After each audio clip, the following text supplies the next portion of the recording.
because I'm still waiting for you to click that like button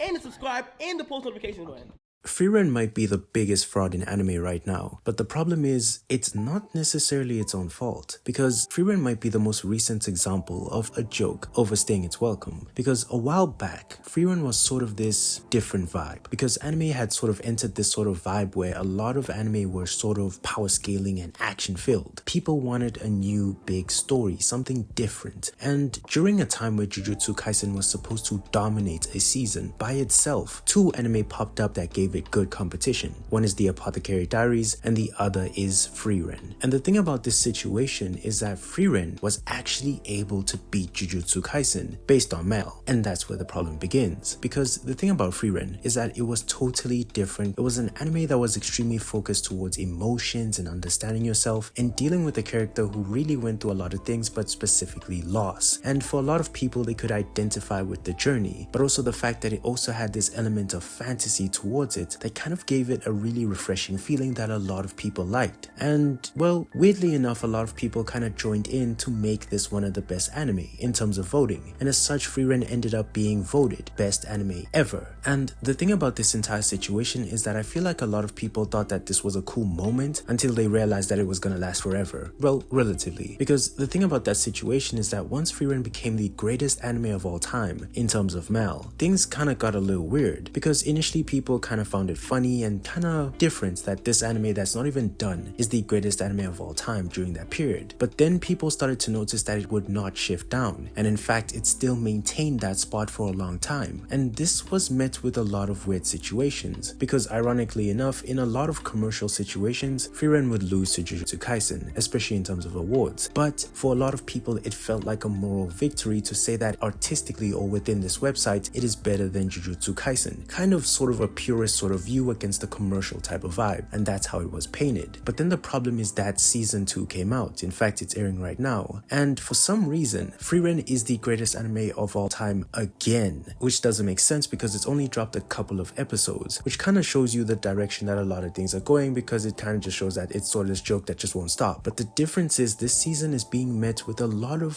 negativity, because a lot of people have gotten over the idea of Frieren being the greatest anime of all time. The fact that this anime hasn't even cracked 40 episodes but is ranked the greatest of all time is starting to get really weird. At this point, if the anime just keeps on dropping season after season after season, it could end up being in the top 10 and it's all Frieren's based on people voting. But the problem is it might not necessarily last as much, because Frieren has kind of lost its welcome in terms of the anime community kind of accepting it. People were cool with it because it was kind of like a breath of fresh air, but now it's kind of just weird because a lot of people have an understanding that it is not the greatest anime of all time. Now, I've said this in another video, it's no one's real fault if people are devoted enough to go and vote over stuff, that's on them. But on the other side, it kind of just shows you the flaw within that system, and a lot of people aren't buying it, to the point that the season is being approached with a lot more negativity than it ever had before, because people don't really know how to think about this anime. Because arguably speaking, if an anime only had 2 episodes out or just 1 episode out and it's called the greatest, what did you see? Generally, you should give an anime a few episodes before you even start configuring thoughts about it. This anime has already been decided to be the greatest in 1 episode, which doesn't make sense, and as such it's kind of slowly becoming one of the most biggest frauds within anime, and people are not really happy about this. But the problem is it has a really devoted fan base who still likes the anime, and this is the problem. Because the anime is actually really good, the problem is that now people are just going to be way more negative, because again, this is the greatest of all time and it seems phony. And this is kind of a weird situation that Frieren will find itself within this season, because genuinely I still believe that it's a really great anime, but what's going to happen is an anime that's actually really great is going to be perceived as a fraud based on the fact that a lot of people who voted for it basically still doing a running joke that people are not finding funny. In fact, as the episodes keep on passing, it's getting more and more negative reviews, but also people just don't have time for it anymore and want the truth. Because I don't think I've ever seen a situation before where an anime is technically a great anime, but at the same time it's going to receive backlash as if it is bad because people just overhyped it too much. It's kind of very interesting, but as such the the anime is gonna suffer because of the fan base or the people who are devoted, because now everyone's starting to develop this sort of perception on the negative side that Frieren is basically a fraud within anime. It's not deserving of its title in terms of the greatest of all time, but also in anything that it gets nominated in, everyone is gonna side-eye it, and as such, everything that it earns will always come with a weird side-eye because people will believe that it doesn't deserve what it gets, which is really unfortunate considering what the anime is. But ultimately, this might be a really interesting experiment to see, where you have an anime that is validly great, but the fan base has hyped it up so much so that other people within the world don't like it anymore, and as such they feel like it doesn't deserve anything despite the fact that it's great. I just find that entire experience really interesting.